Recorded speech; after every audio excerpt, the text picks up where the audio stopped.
Hello friends, तुमच्यासमोर आणखी एक नवीन क्वेश्चन घेऊन आलेले आहेत जो की आपल्या ह्युमन इव्होल्युशनशी संबंधित आहे. सर्वांनी या क्वेश्चनचा आन्सर देण्याचा प्रयत्न करायचा आहे. पहा काय आहे question. The dash dash man evolve about 50,000 years ago. 50,000 वर्षापूर्वी कोणत्या मानवाचं इव्होल्युशन झालेलं आहे, उत्क्रांती झालेली आहे.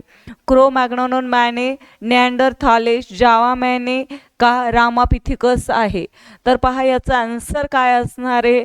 क्रो मॅग्नॅनॉन मॅन हा जो आहे तर हा 50,000 वर्षापूर्वी इव्हॉल्व झालेला आहे. पहा निअँडरथॉल मॅन जो आहे तर हा 1,15,000 इयर्स ॲगो, म्हणजे 1,50,000 वर्षापूर्वी निअँडरथॉल हा मॅन होता. रामापिथिकस जो आहे तर हा रामापिथिकस आणि जावा मॅन जो आहे तर हे कोणत्या इयरला होते तर हे तुम्ही मला कमेंट करून सांगायचं आहे.